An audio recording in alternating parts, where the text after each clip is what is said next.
This is the water damage tanky of pulsar bike.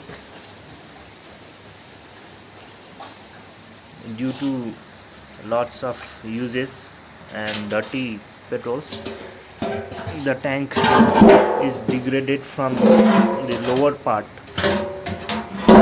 So what we are doing is we have to now cut this part off and do gas oiling with a new one.